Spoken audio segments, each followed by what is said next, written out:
লাউ গাছের আসলে সঠিক পরিচর্যা বলতে এমন আলাদা কিছু নেই।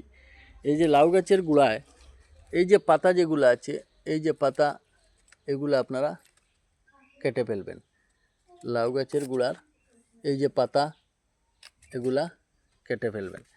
এগুলা না কাটলে এই যে তার যে ভরপুর শক্তিগুলা পায় না। তবে গাছ একটু লম্বা হওয়ার পরে কাটবেন। এই আপনারা দেখেন, এই যে লাউ গাছের গোড়ার এই যে পাতা, এই দেখতে পাচ্ছেন, এই যে পাতাগুলা, এই পাতাগুলো আমি যদি কেটে ফেলি তাহলে লাউয়ের যে শক্তি যেটি লাউ গাছের, সেটি বেড়ে উঠবে। তো আপনাদের যাদের লাউ গাছ আছে, লাউ গাছ বড় হচ্ছে না, মিডিলে গিয়ে আটকে গেছে, পাতা ছোটো ছোটো, ওনারা এইভাবে এই যে লাউ গাছের গোড়ার যে পাতা যেগুলি আছে, মরা হোক বা সতেজ হোক, এগুলো এইভাবে কেটে ফেলবেন। এই দেখেন,